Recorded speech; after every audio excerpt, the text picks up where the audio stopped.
l'organisation de fin d'année. C'est tout simplement le début de la fin. Et par là, je parle du début de la fin d'année. On est déjà bien avancé en novembre et c'est la période qui, pour tout entrepreneur, peut être quand même super agréable parce qu'on va commencer à penser à faire la révision de la dernière année, à faire un retour sur nos objectifs qu'on s'est fixés en début d'année et à commencer à penser à nos objectifs de l'année prochaine, de l'année qui s'en vient. Mais c'est aussi la période où on doit gérer tout ce qu'on a laissé traîner. Donc, la préparation de fin d'année va être mon sujet d'aujourd'hui parce que je pense qu'il n'y a personne de très motivé à gérer ça, mais de garder une certaine discipline avec les astuces que je vais vous partager dans la vidéo d'aujourd'hui va vous permettre de pouvoir vous concentrer sur vos nouveaux objectifs et plutôt focusser sur la page blanche que la nouvelle année s'offre pour vous et pouvoir mettre de l'avant tout ce que vous voulez créer, ajouter comme service, comme vous voulez, vos projets que vous voulez développer, tout ça, qui est beaucoup plus motivant que de gérer une belle pile de papier.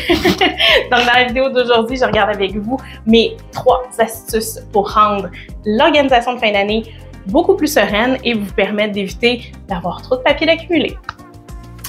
Malgré que j'ai toujours eu un grand côté organisé, souvent les gens autour de moi me disent « Ah, je sais pas comment tu y arrives, c'est toujours à ton affaire, tu fais toujours tout à l'heure, t'oublies pas de rendez-vous. » Je reste humaine, c'est sûr que ça m'est déjà arrivé, mais il y a une grande différence entre être toujours motivée et prête à faire toutes nos tâches habituelles et la discipline. Évidemment, les 3 astuces que je vais vous parler aujourd'hui sont vraiment couvertes tout simplement par la discipline. C'est ce qui fait que je suis capable, dans mon rôle d'entrepreneur, de m'assurer d'être à jour. Et oui, évidemment, c'est un atout pour moi d'avoir un sens d'organisation déjà aiguisé, mais c'est possible de l'appliquer, c'est possible d'utiliser les astuces que je vais vous présenter aujourd'hui pour vous empêcher d'être découragé. Et au contraire, le but, comme vous savez, je parle toujours dans mes vidéos, c'est de pouvoir être un entrepreneur libre et léger et c'est exactement la raison des 3 astuces que je vous présente aujourd'hui. Mon astuce numéro 1 dans la préparation à l'organisation de sa fin d'année, c'est tout simplement d'organiser tout de suite. Et par là, je veux dire, ça va l'air très anodin, mais c'est de le faire tout de suite. Donc, si j'ai une belle facture d'essence, bien, elle va aller tout de suite dans le dossier une fois que je vais l'avoir comptabilisée dans mon dossier du mois en question ou de l'année ou de la façon que le classement. Je ne dis pas qu'il y a une seule et unique bonne façon de classer. Il y en a plusieurs, puis c'est parfait comme ça, mais c'est de le faire immédiatement. C'est beaucoup plus facile pour moi de la traiter tout de suite et de la classer tout de suite, prête au moment où j'en aurai besoin pour la révision de fin d'année, plutôt que de la laisser s'accumuler sur le bureau. Et on oublie à quelle vitesse on va obtenir une pile comme celle-là. Oups, j'en ai échappé.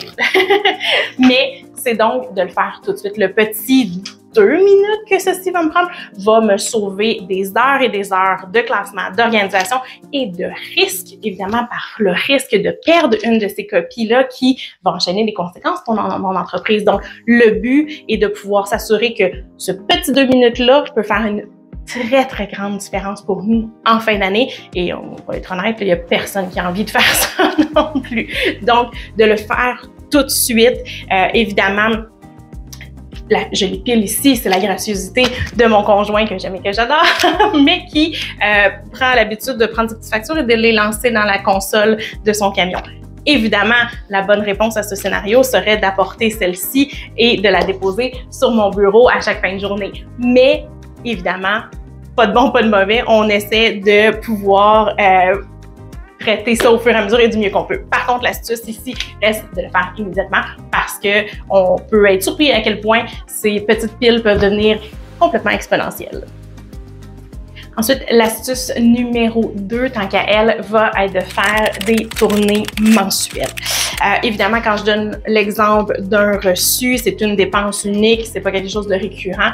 Dans le cas de mensuel, donc un petit 2 minutes par jour, tout le monde est capable de prendre ce petit 2 minutes-là qui va en sauver beaucoup, comme mentionné. Mais dans le cas de la mensuelle, je pense plus aux dépenses comme les dépenses de téléphone qu'on paye une fois par mois ou le relevé de carte de crédit ou peu importe le type de dépenses mensuelles dont on parle, c'est de la traiter tout de suite.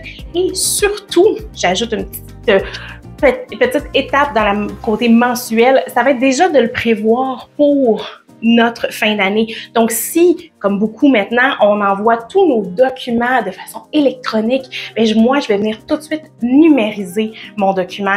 Encore une fois, même chose que mon reçu, on parle de quelques minutes de plus qui font pas de différence réellement dans notre journée, mais qui en font une très, très grande à la fin de l'année. Donc, si on numérise tout de suite notre document, prêt à l'envoi, classé dans le dossier, encore une fois, par mois, par année, par type de dépense, alors ça, c'est complètement libre et c'est pas la portion qui va nous faire gagner du temps, c'est plutôt de faire le geste immédiatement. Donc, c'est toujours un regroupement de quelques petites minutes. Et là, peut-être que vous allez dire, ben Audrey, 2 minutes pour ça, après ça 2 minutes pour ça, après ça 2 minutes pour ça, ben je vais être pas loin de 30 minutes. Et ça fait une différence dans ma journée. C'est vrai. Mais par contre, le côté concret, c'est quand on pense aux dépenses mensuelles. Donc, je prenais l'exemple d'une facture de cellulaire, par exemple. Elle revient juste une fois par mois. Donc, le petit 2 minutes ne s'accumulera pas aussi rapidement que ça. Donc, tout ce qui est mensuel, ce qui ne revient pas nécessairement de façon aléatoire comme notre petite facture de dépenses, on vient non seulement la traiter, mais on vient tout de suite la préparer pour qu'elle soit prête à partir pour notre fin d'année. Et ça, c'est mon astuce numéro 2.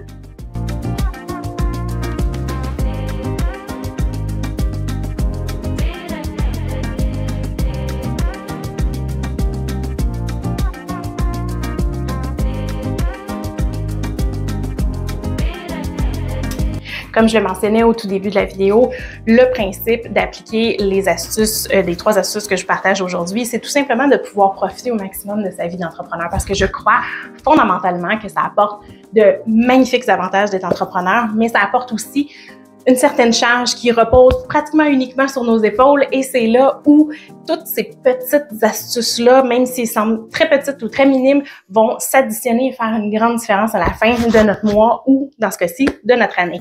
Donc, c'est pas toujours, encore une fois, de rendre ça trop lourd. Même au contraire, c'est complètement l'inverse, c'est de rendre ça plus léger avec des petites étapes, des baby steps, si on peut dire, qui vont en faire en sorte, même si elles semblent anodines quand on les applique, de nous libérer parce que personne n'a envie, comme je dis, en début d'année, on est tellement motivé par la belle page blanche que cette année-là nous amène, pouvoir fixer des nouveaux objectifs, c'est super dynamisant, mais on n'a pas envie de se sentir complètement mis à terre par une pile de papier pas classée au fur et à mesure, alors qu'on aurait très bien pu le faire avec quelques petites minutes.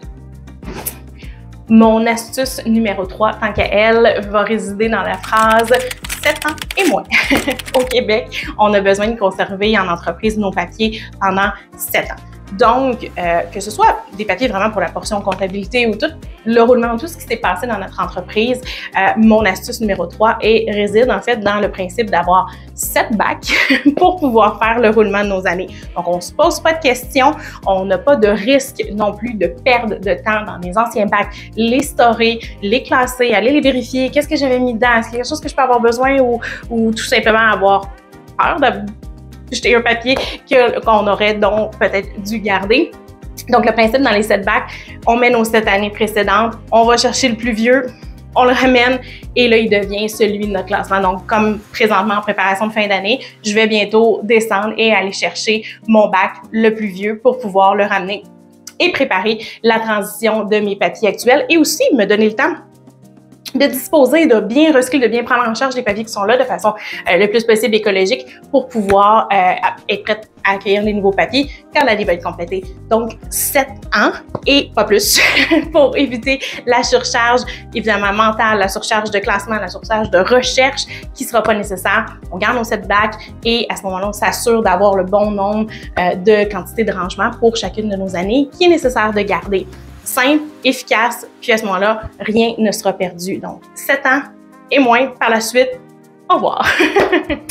Évidemment, l'objectif, comme je le mentionnais avec les 3 astuces, donc de traiter immédiatement ou plutôt de traiter mensuellement quand c'est quelque chose qui n'est pas régulier et ensuite de garder notre 7 ans, c'est de rendre toutes les étapes parce qu'on parle souvent du côté entrepreneur pour le développement de projet, puis tout le côté dynamique et plus romantique que ça peut être, mais on parle vraiment du côté concret. Évidemment, il y a des gens qui laissent complètement en sous-traitance cet aspect-là et c'est tout à fait correct, mais parfois, c'est des petites astuces qui, pour des gens qui s'occupent un petit peu plus de cet aspect-là de leur entreprise, qui va faire toute la différence et qui va faire en sorte que ça va paraître beaucoup moins lourd parce que souvent, c'est des périodes qui peuvent être super attirantes, comme je le mentionnais avec les débuts d'année, puis plein de mises en place de projets et d'objectifs, mais qui peuvent être très drainantes au niveau de l'énergie quand on doit fouiller, quand on doit préparer, quand on doit passer plusieurs heures à classer du papier.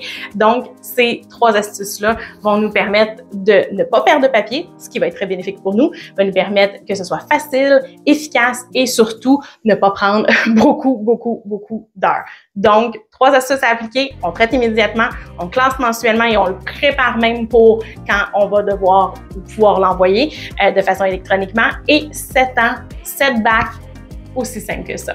3 astuces qui, je pense, vont rendre votre fin d'année actuelle beaucoup plus sereine. Si vous avez aimé la vidéo d'aujourd'hui, je vous invite à nous laisser un petit pouce d'encouragement, à vous abonner et peut-être à me donner aussi dans les commentaires si vous avez des astuces supplémentaires que j'ai pas nommées ici. Ça me ferait un grand plaisir de les découvrir. Je vous invite aussi à regarder la vidéo de la semaine dernière et moi, je vous dis à la prochaine vidéo.